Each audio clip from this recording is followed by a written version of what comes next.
શ્રીનાથજી ચરિત્રામૃત સચિત્ર ગ્રંથ જે આજે અથવા આવતીકાલે હવે વિરામ તરફ જઈ રહ્યો છે, જેમાં શ્રીનાથજી બાવાએ ગોવર્ધન પર્વત ઉપર જે મંદિરથી હવે આપે તે વ્રજ પ્રદેશનો ત્યાગ કરી અજબ કુંવરીના ઘર તરફ જવાનો મનોરથ જ્યારે બનાવી લીધેલો, ત્યારે શ્રી ગોવર્ધનનાથજીએ ભાર દઈને કહેલું કે મહાવન વ્રજના મહાવન ગોકુલ પાસે આવેલું છે. એ મહાવનના ગંગાબાઈ સાથે હું જે કાંઈ જતાવું મનોરથ કહું તે જ પ્રમાણે તમારે અનુસરવું. એટલે આજે ગંગાબાઈનું લીલાનો પ્રસંગ આવશે. એટલે હરિરાયજીએ સર્વપ્રથમ એ ગંગાબાઈને આપના રથની પાછળ રાખવા એવી આજ્ઞા જે કરી હતી, તે ગંગાબાઈ ક્ષત્રાણી મહાવનના એમના વિશે જો કોઈને એમ થાય કે શા માટે આટલું બધું શ્રી ગુસાઈજીએ ગંગાબાઈને પાસે રાખવાનું કહ્યું અને એમની સાથે જ વાત કરતા, તો એ માટે શ્રી ગુસાઈજીના 252 વૈષ્ણવોમાંથી 65માં જે સેવક છે કોઈ ક્ષત્રાણી કરીને, એમાં આ અજબ કુંવરબાઈનું પ્રાગટ્ય શ્રી ગુસાઈજીના કૃપાથી થયેલું છે.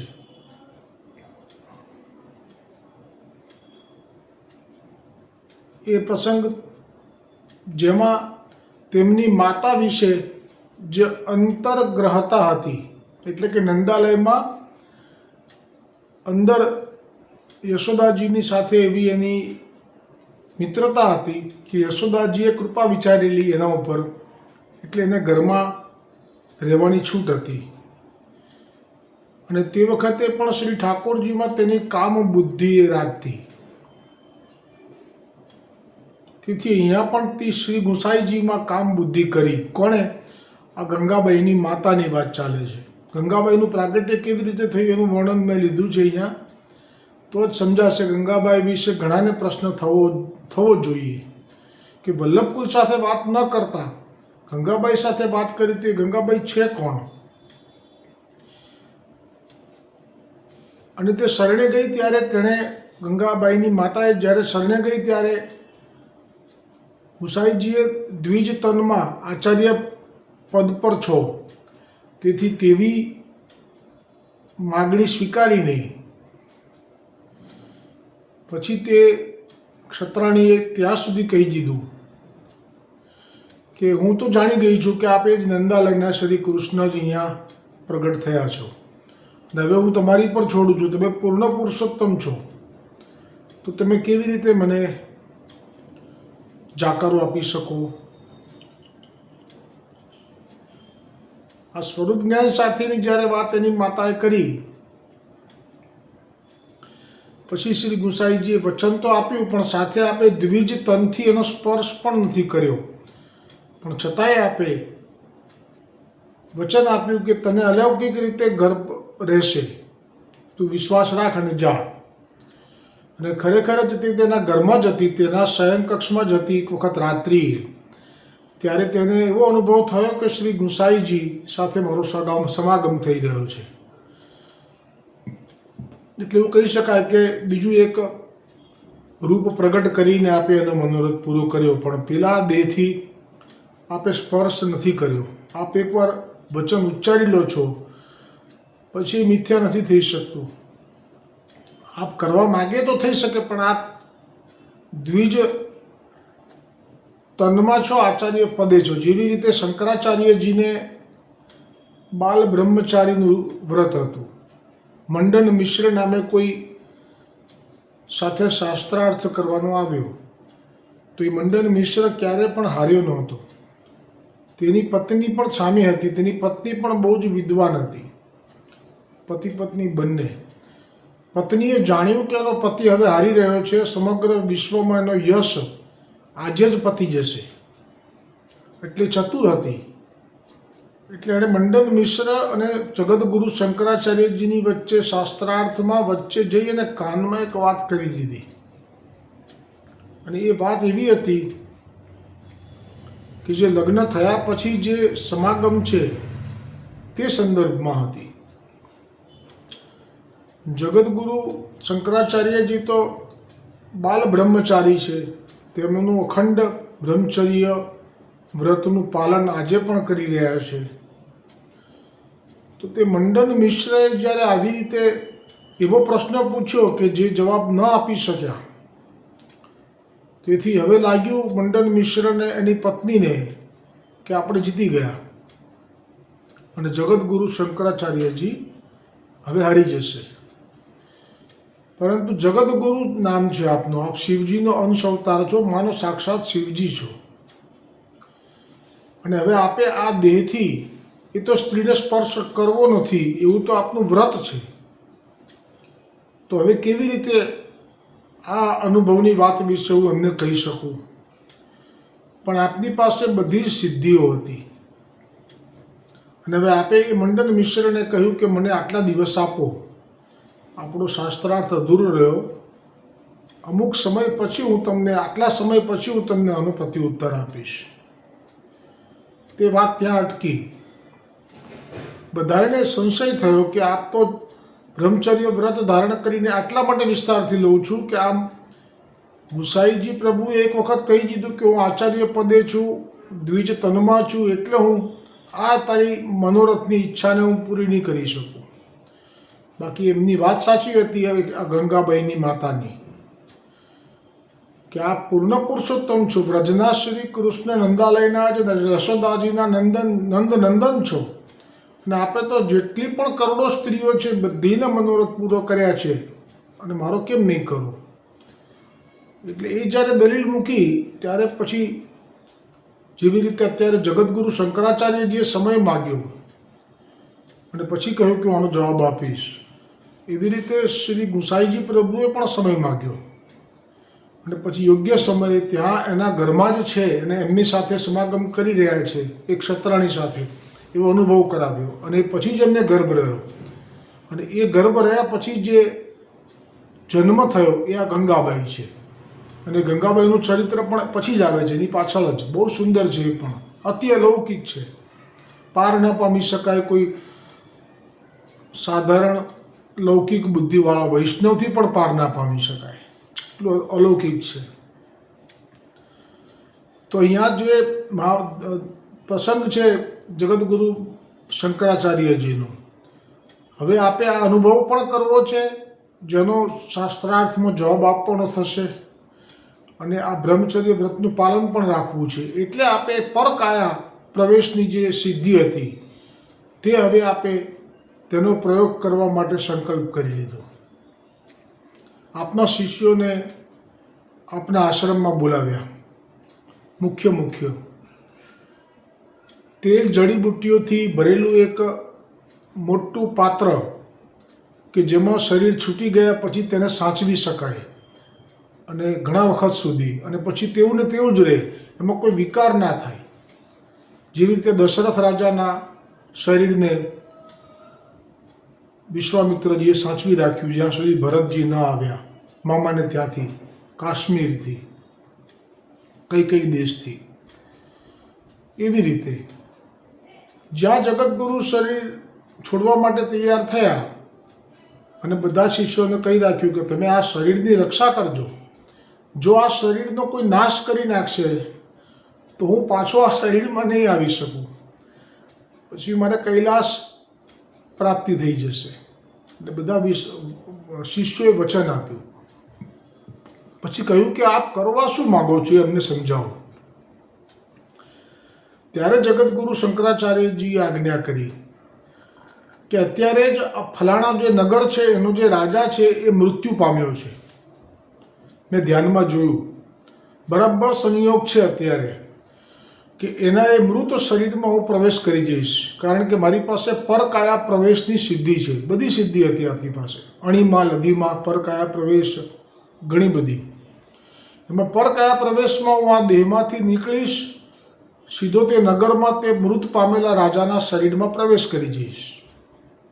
એટલે ત્યાં બધા દુઃખી છે એ બધા આનંદમાં આવી જશે અને રાજા મૃત થયેલો જાહેર એ કોઈ ભૂલ હશે એમ માની લેશે અને પછી તેની રાણી સાથે હું સમાગમનો અનુભવ કરીશ અને પછી હું એ મંડન મિશ્રણ જવાબ આપીશ. પરંતુ માયાનો પ્રભાવ, જેમ સુખદેવજીએ વ્યાસજીના પત્નીના ગર્ભથી બહાર આવતા પહેલાં જ કહ્યું કે પ્રભુની માયા એટલી પ્રબળ છે કે જીવને ક્યારે પ્રભુથી ભૂલવાડી દે અને ક્યારે સંસારમાં કે ભવસાગરમાં નાખી દે અને ત્યાં પણ સુખ જ લાગે એવો અનુભવ કરાવી દે એવી માયા છે.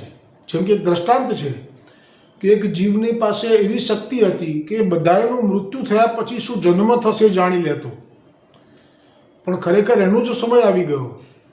ત્યારે એને પ્રશ્ન થયો કે શું મને મારા મૃત્યુ પછી જન્મ થવાનો છે એના વિશે ક્યારેય પણ વિચારવાનો અવસર કે મને ફુરસદ નથી મળી. પણ આજે તો મારું મૃત્યુ આવી ગયું અને મારા મૃત્યુ આવ્યા પછી મને ખબર અત્યાર સુધી નહોતી, પણ હવે ખબર પડી કે મને તો શુકરની યોનિમાં જવાનું છે, ભૂંડની યોનિમાં. તો હવે મારા જે ખાસ હતા એમને કહી રાખ્યું કે જુઓ, આટલા વાગે આટલા સમય મારો આ ભૂંડના શરીરમાંથી જન્મ થશે, એકલો જ હું જન્મીશ. બીજા બધા બાળકો ઘણા જન્મતા હોય છે, બચ્ચાઓ, પણ હું એકલો જન્મીશ. ત્યારે તમારે મને થોડું મોટું થવા દેવાનું, પણ પછી મારી નાખવાનું, એને પાળવાનું તમારા ઘરમાં જ રાખવાનું ક્યાંક, અને એ જે મોટું થાય પછી એને મારી નાખજો, તો મારો છુટકારો થશે. મને ભૂંડ યોનિમાં નહીં ગમે. તો ખરેખર જ એ સમય થયો, એ જે ભૂંડ બતાવેલું હતું એ જ ભૂંડણ એટલે ભૂંડણી, એના જ ગર્ભથી આમનો જન્મ થયો. અને તે વખતે આ લોકોએ સમય થયો એટલે મારવા માટે જે સાધન લીધું હાથમાં, ત્યારે જે તે પેલો ભૂંડના શરીરમાં આવેલો, ભૂંડણીના, એ જે જાણ્યું કે આ મારવા આવે છે મને, આ દેહમાંથી છોડાવવા માટે આવે છે, પણ એ વખતે એણે એની પાસે શક્તિ પણ હતી, પૂર્વજન્મની સ્મૃતિ પણ હતી, એટલે એણે અવાજથી કીધું માણસના, મનુષ્યના, કે તમે મને મારશો નહીં. જો કે મેં જ તમને કીધું હતું કે મને મારજો, આ શરીરથી છોડાવજો, પણ હવે હું જ ના પાડું છું. તમને સાબિતી મળે એટલા માટે કહું છું કે મેં જ કીધેલું, પણ હું જ ના પાડું છું કે મને મારતા નહીં. મને અહીંયા બહુ આનંદ આવે છે. આ છે પ્રભુની માયા. બોલો માયા દેવી કી જય. આ માયા દેવીની જય બોલાવવી જ પડે. કેમ કે જે પહેલાં જાણે છે કે ત્યાં આ શરીર મને નહીં ગમે, પણ જ્યારે શરીરમાં ગયો અને ત્યાં ગયા પછી માયાએ ત્યાં એવું એમનું પ્રભાવ છે કે એ શરીરમાં પણ જ્યારે ગંદકીમાં જાય છે ત્યારે એમને સુખનો અનુભવ થાય છે. અને જ્યારે પ્રજનન એટલે કે તે સમાગમ કરે છે અન્ય ભૂંડ સાથે કે ભૂંડલી સાથે, ત્યાં પણ એમને સુખનો અનુભવ થવા લાગ્યો. એમ લાગ્યું કે આવું સુખ તો દુનિયામાં ક્યાંય નથી. એટલે કહ્યું કે મને મારતા નહીં, હવે જેમ છું એમ ત્યાં હું બહુ સુખી છું. આ છે પ્રભુની માયા. તરે કોણ માયા તારી? તો કહે છે કે દયાની જો દ્રષ્ટિ તારી અને જીવ તો ગયો છે હરી. આ વિસ્તારથી એટલે લીધું મેં દ્રષ્ટાંત કે હવે આ શંકરાચાર્યજી પણ જાણે છે. જો એ દેહમાં ગયા પછી જો મને એમ થયું કે ના હવે મારે આ દેહ નથી છોડવો, તો પછી અનર્થ થઈ જશે. મને તો ભગવાન શિવજી આજ્ઞા કરી છે કે તમારે તો 4 મઠ સ્થાપવાના છે 4 દિશામાં. અને જે જૈન સંપ્રદાય અને બૌદ્ધ સંપ્રદાય, આ લખેલું છે એમના ચરિત્રામૃતમાં, એ કહું છું. એમનો યમુના કિનારે જન્મ થયો તો ત્યાંથી લઈને એમનું જે નાની ઉંમરે, બહુ જ નાની ઉંમરે, 30-40 વર્ષ 36 વર્ષની ઉંમરે એમણે જે મહાન કાર્ય કર્યું છે, એમાં તે વખતે વર્ણન કર્યું છે કે તે વખતે સ્થિતિ શું હતી ભારત દેશની.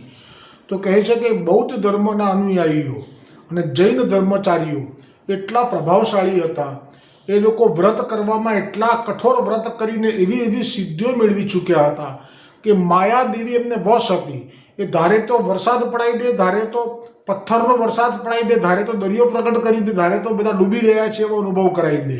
એવા સામર્થ્યવાન કે જે સાધારણ આપણા આચાર્યોને તો એમ જ પરાસ્ત કરી દીધા હતા. ત્યારે મહાદેવે કહ્યું કે આ તો ભારત છે, આ તો સનાતન ધર્મથી પાયા નંખાયેલા છે. આ ભારતમાં તો હું અન્ય ધર્મને, મારા ધર્મની હાનિ થતી હોય તો ટકવા નહીં દઉં. એ સંકલ્પ થયો અને પછી શંકરાચાર્યજીનું પ્રાગટ્ય આપનામાંથી થયું. એ શંકરાચાર્યજી હવે જાણ્યું કે આ દેહમાં જઈશ અને જો હું ચૂકી ગયો અને આમાં રહી ગયો તો મારું કાર્ય અધૂરું રહી જશે. જવાબ શું આપીશ મહાદેવને? અને બ્રહ્મચર્ય મારે પાળવું છે. અને એટલા માટે આપે આ બધી જ વાત કરીને એ જ ચોખવટ કરી કે તમે જ્યારે આટલો સમય જાય, મારે જે અનુભવ કરવો છે એમાં, એ પછી તમારે લોકોએ એ જ રાજાના દરબારમાં કોઈ સુંદર કળા બતાવવાવાળા છો, શબ્દોથી ગાન કરીને, નાચીને, એવા વેશ પહેરીને આવવાનું નટના. અને પછી આવીને તમારે હું આજે કહું છું સૂત્રો સંસ્કૃતમાં, એ તમારે ત્યાં ગાવાના. શંકરાચાર્યજીએ સૂત્રો જે કયા છે સંસ્કૃતમાં, મને સંસ્કૃત તો નથી આવડતું પણ અનુવાદ તો મને યાદ છે. આ તો બહુ વર્ષો પહેલાં મર્યાદા માર્ગમાં હતો ત્યારે મેં આ ચરિત્ર વાંચેલું. તેમાં આપે કહેલું કે આ માયાથી તમે ગ્રસિત થયેલા એવા, તમે જે હાડ ચામ માંસ પરુ જેમાં છે એવા દેહથી આસક્ત થઈ ગયા છો. જટ છોડી દો, જટ બહાર આવી જાઓ આ માયાના પ્રપંચથી. આ તો નાશવંત શરીર છે, તમે એના પણ એ બની ગયા, એના રમકડા બની ગયા. આવું તમારે બોલવાનું સંસ્કૃતમાં. એટલે હું તરત જ દેહ છોડીશ અને આજે તમે સાચવી રાખ્યું છે એમાં હું આવી જઈશ. અને ખરેખર જ ત્યાં રાજાના શરીરમાં પ્રવેશ કરી જાય છે. બધા કહે છે રાજા તો જીવતા છે, પણ રાજા જ્યારે પ્રથમ વખત પોતાના શયનકક્ષમાં આવે છે, રાણી સાથે સમાગમ કરે છે, જે અનુભવ માટે આવ્યા હતા, તો એ રાણીને જ ખબર પડી જાય છે કે આ મારો રાજા નથી. કેટલી સ્ત્રી ચતુર હોય છે તમે જુઓ. સ્ત્રીને, રાણીને એ પણ ખબર પડી ગઈ કે આ મારો રાજા નથી, આમાં કોઈ યોગી જીવ આવી ગયો છે અને હવે આ જીવ અહીંથી જવો ના જોઈએ. તમે માયા જેમ દેખાતી નથી એ માયા છે, એમ સ્ત્રીને પણ માયા કીધી છે, માયા રૂપિણી કીધી છે સ્ત્રીને. એ રાણીએ પણ નક્કી કર્યું કે હવે આ ના જવો જોઈએ. આવું સુખ મને તો મારા પતિએ જીવનમાં નથી આપ્યું, આ તો એક વખતમાં આપી દીધું મને. હવે આ ના જાય એના માટે એમણે એવો જાપ્તો કરી દીધો કે કોઈ પણ સાધુ પુરુષ અંદર ના આવવો જોઈએ, કારણ કે આ છે યોગી, આના શિષ્યો આવશે, આ કંઈ એમને નથી આવ્યો, આ જશે પણ ખરો પાછો, હવે જવા નહીં દઉં. અને એ વખતે આજે શંકરાચાર્ય પણ જાણતા હતા કે યોગી સાધુને નહીં આવવા દે, જાણી જશે તો આ બધી શક્યતાઓ હતી. અને એટલે જ પેલા લોકો આવ્યા અને એ જ સૂત્રો સંસ્કૃતના ઉચ્ચાર્યા અને શંકરાચાર્યજીએ રાજાના શરીરમાંથી દેહ છોડી દીધો. પછી અગ્નિ સંસ્કાર થયો હશે પણ આ બાજુ પેલા દેહમાં આવી ગયા જે તેલમાં રાખેલું હતું. વળી પાછા બંડન મિશ્ર એની પત્ની સામે આવીને ઊભા રહ્યા. બોલો શંકરાચાર્ય ભગવાન કી જય, જગદગુરુ શંકરાચાર્ય ભગવાન કી જય. અને જવાબ આપી દીધો અને છેવટે એ મંડન મિશ્ર હાર્યો. પછી શિષ્ય પણ થયો છે. તો વાત આટલી જ છે કે ગુસાઈજીએ દ્વિજ તનને દૂષિત થવા દીધું નથી. અને જ્યારે કૃષ્ણ ભગવાને જે કર્યું છે એવું બધા કે અમે કરી લઈએ, અમે એમના અવતાર છીએ, એમના વંશજ છીએ. તો ભગવાન કૃષ્ણએ તો જ્યારે ગોપીજનોને કહ્યું કે હા અમારા ગુરુ છે દુર્વાસા, પાંડિર વન પાસે પધાર્યા છે, એમની પૂજા કરીને આવ્યા એટલે મોડું થઈ ગયું. તો તે વખતે ગોપીજનોએ કીધું કે આપના એ ગુરુ છે, આપને કોઈ ઉપર છે એવું તમે જાણ્યું નથી, અમે તો આપને પૂર્ણ પુરુષોત્તમ સમજીએ છીએ. તો કે ના, એ અમારાથી ઉપર છે. એ પ્રસંગ ગર્ગ સંહિતામાં વિસ્તારથી આવશે. પણ એ વખતે જે કીધું કે અત્યારે બે કાંઠે છે યમુનાજી, તો કેવી રીતે માર્ગ આપશે? તો કે છે કે જઈને એટલું જ કહો કે શ્રી કૃષ્ણ બાલ બ્રહ્મચારી હોય, ક્યારે પણ પર સ્ત્રી માટે એમના હૃદયમાં વિકાર ઉત્પન્ન ના થયો હોય તો અમને માર્ગ આપી દો. તો ગોપીઓ તો ઘા ખાઈ ગઈ, સમસમી ગઈ. પણ કહે છે કે અત્યારે મોડું થાય છે, પેલા ગુરુજી પાસે મધ્યરાત્રિ થઈ ગઈ છે, બધાએ પોતાના હાથમાં વ્યંજનો ખૂબ બધા લઈ અને ચાલ્યા છે ભોજન માટે કરાવવા માટે ગુરુજીને. દુર્વાસા એટલે શિવજીને. ઠાકોરજીના ગુરુજી કોણ છે સમજાય તો વંદન છે. અને આ બધું બહુ મળી જાય છે એક એક તાળા, પણ જેને મેળવવા હોય ના મેળવવા હોય તો બી તમારું લીલામાં તો પ્રવેશ છે જ. બસ પછી તો કિનારે આવે છે અને કહે છે કે જો બાલકૃષ્ણ બ્રહ્મચારી હોય ત્યાં હૃદયમાં કોઈના માટે વિકાર ના થયો હોય તો માર્ગ આપી દો. તો માર્ગ આપી દે છે. અને તે જ વખતે સામે પાર જાય છે. તો કોઈ એમ કે અમે તો શ્રી કૃષ્ણના વંશજ છીએ, હું કોના માટે કહું છું સમજાય એવું છે, ચોખવટ ના કરવી સારી. એમ માને કે અમે કૃષ્ણના વંશજ છીએ એટલે અમે બી આવી લીલા કરી શકીએ છીએ જેવી શ્રી કૃષ્ણએ ગોપીજનો સાથે કરી હતી. તો સરખામણી ક્યારે જ કરી શકાય કે જ્યારે શ્રી કૃષ્ણએ તો દુહાઈ અપાવડાવી કે હું બાલ બ્રહ્મચારી છું, નિર્વિકાર છું, તો માર્ગ આપો, તો તમે બી અપાવડાવો એવી દુહાઈ, અને કહો કે ખાલી સાબરમતી પાર કરવાની છે, સાબરમતી ખસી જાય બે બાજુ અને જગ્યા આપી દે, તો પછી તમે કરી શકો. નાગ ઉપર નૃત્ય પણ કર્યું છે આપે, તો જો તમે કરી શકતા હો, નાગ એટલા મોટા નહીં પણ નાના નાગને પણ ખાલી પકડી શકતા હો તો પણ તમે કરી શકો. પણ આમાંથી કશું ના કરી શકતા હો અને છતાંય તમારે એમના જેવું જ કરવું હોય તો પછી શંકરાચાર્યજીએ જેમ ભૂલથી એક લોખંડના લોહારને ત્યાં જઈને ભિક્ષા માગીને પેલા કહે છે કે મારી પાસે શું હોય, તો કે જે હોય આપ, તો કે આ તો ગરમ ગરમ શીશુ કેવી રીતે આપવું, તો કે આપ. એવું ક્યારે કર્યું કે આગલી ભિક્ષામાં મદિરા પાનની દુકાને ભૂલથી પહોંચી ગયા, મદિરાની દુકાને, જ્યાં પાન કર્યું પાછળ શિષ્યો કહે છે કે આ તો અમારા ગુરુ કરે તો અમે તો કરીએ જ ને, એટલે એમણે પણ કર્યું. આ કોઈ ગુસાઈજી પાછળ કોપી કરવા જાય તો, કેમ કે ગુસાઈજીએ જે મનોરથ પૂરો કર્યો છે આ એ અલૌકિક રીતે કર્યો છે. એ ઉપરાંત બીજું એક એવી વાત આવે છે જે અસારવાવાળા ભાઈલા કોઠારીની બહેન માટે, એ તો છેક હાકીમ સુધી વાત પહોંચી ગઈ.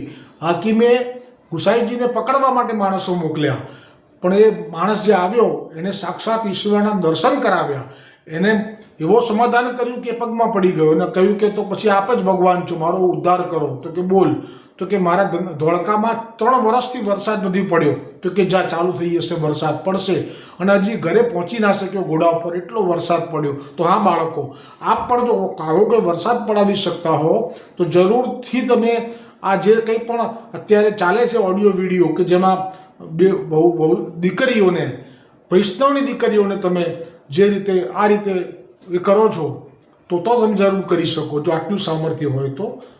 અન્યથા તો મહાપ્રભુજીની લાકડી એટલી બધી વ્યવસ્થિત પડશે, અવાજ પણ નહીં આવે, ખબર પણ નહીં પડે. વૈષ્ણવોને તો ખબર નથી પડવા દેતા. આનું પ્રત્યક્ષ પ્રમાણ છે મારી પાસે. મેં વારંવાર કીધેલું છે કે કાર ડ્રાઈવ કરી રહેલા બાળક, તેમને એવો એક્સિડન્ટ થયો કે આપણા શરીરના એટલા ટુકડા થયા કે ભેગા નથી થઈ શક્યા, પણ આપણી બાજુમાં બેઠેલો વૈષ્ણવ, પાછળ બેઠેલા 3 વૈષ્ણવ, 4ને એક ઘસરકો નથી આવ્યો. આ લાકડી વલ્લભની આવી છે. તો જેને સામર્થ્ય હોય સહન કરવાની, એ જ આવો પ્રયોગ કરે કે જેમની રક્ષા કરવા માટે તમને મોકલ્યા છે, તમે ભક્ષક થઈ ગયા છો એના. મારી પાસે તો પ્રમાણ છે. એ દીકરીને કેવી રીતે ઇન્વાઇટ કરતો હતો, કોણ, કયા ગામનો, કયા નગરનો, એ ગ્રુપ આખું મારામાંથી નીકળી ગયું એના કારણે કે મેં આ જાહેરાત કરી કે આ તમારા ત્યાં આવું કામ ચાલે છે કે દીકરીઓને ઇન્વાઇટ કરવા માટે પેલો ડબ ફગાડવાવાળો જે હતો તમારો હવેલીનો, એ જ બોલાવતો હતો કે તને જે બોલાવે છે તું કેમ નથી આવતી સન્મુખ થવા. અને પેલી મને કહે કે આવી રીતે રોજ આટલા મેસેજ આવે છે ડબ ફગાડવાવાળા હતા. હું શું કરી શકું? એ દ્વારકેશદાસજીની સેવકીની હતી, પણ એ આમાં તો સેવકીની તો કોઈ ગમે ત્યાં થઈ જાય, પણ જ્યાં રહેતું હોય એ જ હોય, અને એ જો કોઈ ખોટું કરતો હોય અને પછી વલ્લભ જો ચૂપ બેસી રહે તો પછી મને કેમ સહન થાય? એ દીકરી એટલી બધી શરમાળ હતી કે હું ના કેવી રીતે પાડી શકું, હું જઈશ પણ નહીં. વાળ ચીબડા ગળે એટલે કહેવત છે આ છે, એટલે પછી પરિણામ ભોગવવાનું. પછી હાય હાય આ શું થયું, ગાડીમાં બેઠા તને એકદમ બધું એક્સિડન્ટ થયો ને, વલ્લભ મરી ગયા, વલ્લભ મરી ગયા. એટલે વલ્લભ ના મરે, પુષ્ટિ માર્ગ સ્થાપ્યો છે, એ તો પરબ્રહ્મ છે. મુસાઈજીએ જ કીધું કે તમે વલ્લભના ગુણગાન ગાઓ, અને અત્યારે તમે બધા બાળકોને વલ્લભ વલ્લભ વલ્લભ કરો છો, પછી એમ વિચારો છો કે વલ્લભ આજ્ઞા કરે અને અમે ના કરીએ, ના પાડીએ તો અપરાધ તો નહીં થઈ જાય ને.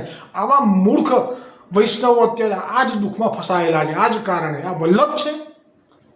મહાપ્રભુજી વલ્લભાચાર્યજી આવી આજ્ઞા આપે કોઈને મોકલીને કે કેમ સન્મુખ નથી થતી આ ભાવથી? એટલે એવી કોઈ એમના જેવું સામર્થ્ય છે એવું માનીને ચાલે નહીં. અને જો કરે સામર્થ્યથી ભોગ તો પછી સામે બતાવે, જે બતાવ્યું ગુસાઈજીએ વરસાદ પડાવીને. 3 વર્ષથી દુકાળ હતો.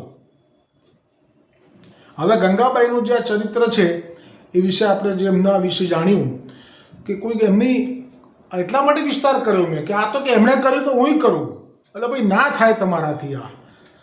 તેથી ગંગાબાઈ પણ ગિરિરાજજી જે રથયાત્રા શરૂ થઈ તે વખતે ગંગાબાઈ આપના રથની ગોવર્ધનનાથજીને રથની પાછળ પાછળ સાવ નજીક રહીને યાત્રામાં પ્રભુ જે આજ્ઞા કે મનોરથ જતાવતા તે ગંગાબાઈ પછી જે મહારાજ દાઉજીને એટલે કે ગોવિંદજીને કહેતા, દાઉજી કહેવાય તિલકાયતજીને, ગોવિંદજીને કહેતી. હવે તો અહીં નાથદ્વારામાં પણ ગંગાબાઈ પ્રભુની સાનિધ્યમાં રહે છે. ત્યારે ગંગાબાઈનો ગૂઢ મનોરથ જાણી, તો ગંગાબાઈનો બી એક મનોરથ હતો એનો ઠાકોરજી પાસે. ઠાકોરજી જાણી લીધો, હવે યોગ્ય સમય છે એ પૂરો કરવાનો. એટલે પ્રભુએ એક ખૂબ જ ધનવાન વૈષ્ણવ સૌરાષ્ટ્રના માંગરોળના માધવદાસ, એમને એ કવિ પણ હતા, એટલે એમના જે પદો છે એટલા બધા સુંદર છે. એમાં તો આ મને લાગે છે કે આ જ છે, આજે યમુનાજી પધાર્યા મારા ઘેરે રે, કાં તો શ્રી બે પદ છે ધોળ જે યમુનાજીના છે, એમાંથી એક આ માધવદાસનું છે. તો એ માધવદાસને ગોવર્ધનનાથજી આજ્ઞા કરી સ્વપ્નમાં દર્શન આપીને કે દર 3 વર્ષે એ અધિક માસમાં એવો નિયમ રાખેલો એમણે. બહુ જ દ્રવ્ય હતું, પણ ભાવ કેવો, હોસ્પિટલમાં આપી દેવા, ઓક્સિજનના બાટામાં. હવે તો એવું થાય છે કે જે નિમિત્તે આપ્યા છે આચાર્ય બાળકોને બેઠકજી માટે, ઘરડા લોકોએ માળે મૂડીમાંથી કાઢીને, એ બેઠકજી તો થઈ જ ના હોય, પણ પરભારી પોણું બાર, પછી તો એને જાતે જ્યાં ઠીક લાગે ત્યાં વિનિયોગ કરાવી દે. આ માર્ગમાં તો વિઠમણા એવી કે કંઈ પૂછાય નહીં, કહેવાય નહીં કે જે શું થયું. તો ફોનો આવે છે ઢગલો એમના સેવકો પાસે કે જે આ બેઠકજીનું શું થયું. પછી જે તો ના પૂછી શકાય. આ માર્ગમાં એવું પડે, વલ્લભને કેમ પૂછે? એટલે વલ્લભને નથી પૂછવાનું, તમારે એમના બાળકને પૂછવાનું છે. અને કહેશે જે હશે, કદાચ ના થઈ શકે એવું હોય બેઠકજી, તો એ જે વિનિયોગ જ્યાં કર્યો છે ત્યાં તમને કહેશે, પણ ના પૂછાય. આ માર્ગમાં આપ્યા એટલે આપ્યા, ગયા એટલે ગયા. એટલે આજે 3 વર્ષે આવી રીતે અધિક માસ તો ભાવ મનોરથ કેવો હોવો જોઈએ. તો ગોવર્ધનનાથ જે આજ્ઞા કરી છે એ પોતાની રીતે આવું કરતા. પૈસા બહુ હતા, કોઈ હોસ્પિટલમાં નહોતા આપતા, કોઈ સ્કૂલમાં દાન નહોતા કરતા, કન્યા શાળામાં દાન નહોતા કરતા, કોઈ એ સીધું 3 વર્ષે એક વખત અધિક માસ આવે ને એટલે બધાય વૈષ્ણવોને એ શ્રીનાથજી જવાનું આવવાનું, જે ગાડામાં બળદગાડામાં વચ્ચે વચ્ચે ભોજન અને સત્સંગ આનંદ કીર્તન થાય, બધા જ વૈષ્ણવો આવો લાભ લેતા દર 3 વર્ષે. તો એ મનોરથી કોણ થતા? માધવદાસ. આને જ કહેવાય મનોરથ. તો સૌને 1 માસ નાથ દ્વારામાં આનંદ કરાવતા. તેમને આ વખતે ચૈત્ર અધિક માસમાં આવતા પહેલા શ્રી ગોવર્ધનનાથજીએ સ્વયં સ્વપ્નમાં આજ્ઞા કરી કે આ વખતે સ્ત્રીએ પહેરવાના 16 શણગારના આભૂષણ તૈયાર કરીને લેતા આવવું. ત્યારે માધવદાસે 1 લાખ સોનામોરનો વિનિયોગ કરી. કેટલા સંપન્ન હશે! 1 લાખ સોનામોર તો એમને વિનિયોગ કરી દીધી આમાં જ ખાલી. સર્વ આભૂષણો બંટામાં ભરી શ્રીનાથજી આવી દાઉજીને સમર્પિત કર્યા અને સ્વપ્નમાં આવીને જે કંઈ કહેલું તે જણાવ્યું. તે જ રાત્રે શ્રીજી બાવાએ જે દાઉજીને પણ અને ગંગાબાઈને પણ બેને દર્શન આપીને કહી દીધું કે આવતીકાલે આ શણગાર ધારણ કરીને ભોગના દર્શનમાં સન્મુખ થવું. કોણે? ગંગાબાઈએ. બીજે દિવસે બંટો ગંગાબાઈને આપી દીધો. ગંગાબાઈએ નખ શીખ આભૂષણો ધારણ કરી જ્યાં શ્રીજી બાવા સન્મુખ આવ્યા અને જ્યાં શ્રીજી બાવાની અને ગંગાબાઈની નજર એક થઈ, ત્યાં તો ગંગાબાઈના રોમ રોમ પુલકિત થઈ ગયા અને ગંગાબાઈના અંગ કાંતિમાં અનેક ગણો વધારો થઈ ગયો. અને હવે જે ગૂઢ આજ્ઞા કરી છે તે અધિકારી જીવ સિવાય ન સમજાય તેવી હતી. શ્રીનાથજી બાબાએ સ્વયં વાણીથી શ્રી દાઉજી મહારાજની ઉપસ્થિતિમાં જ કહ્યું કે ગંગાબાઈ, હવે આ સર્વે અલંકારો ઉતારીને અમારા સૈયા મંદિરમાં જે મૂડો છે એની પર સ્થાપન કરો. આ લીલા આજની ગંગાબાઈની અહીંયા વિરામ પામે છે. હવે જે આવતીકાલે જે મેં કહ્યું હતું કે આવી રીતે જે સૂરજ પોલ જે સિદ્ધ કરાવ્યો એ સાક્ષાત ગોવર્ધનનાથજીએ આજ્ઞા કરી છે. પણ કોને કરી છે? તો કે નંદનબાર, મહારાષ્ટ્રનું એક શહેર છે નંદનબાર. એનો હરિરાયજી તો છેક સુધી બિરાજ્યા હતા. એમનો એક સેવક હતો, એની પાસે દર્શન આપ્યા અને કહેશે કે જે અન્નકૂટ વખતે લૂંટવા માટે આવે છે બધા દૂર દૂરથી, એમને અગવડ પડે છે. તો એ સગવડ કેવી કરવી એ આખો પ્લાન ગોવર્ધનનાથજીએ આપ્યો છે. એ આજે પણ છે કે આખા વર્ષમાં એકવાર ખુલે છે અન્નકૂટ વખતે, લૂંટવા આવે છે ત્યારે. એ પ્રસંગ આવતીકાલે આવશે. એ પણ બહુ રસથી ભરેલો છે. તો બોલો શ્રીનાથજી મહારાજ કી જય હો, શ્રીનાથજી ચરિત્રામૃત કી જય હો, હરિરાયજી મહાપ્રભુજી કી જય હો, વલ્લભ કુલ પરિવાર કી જય હો.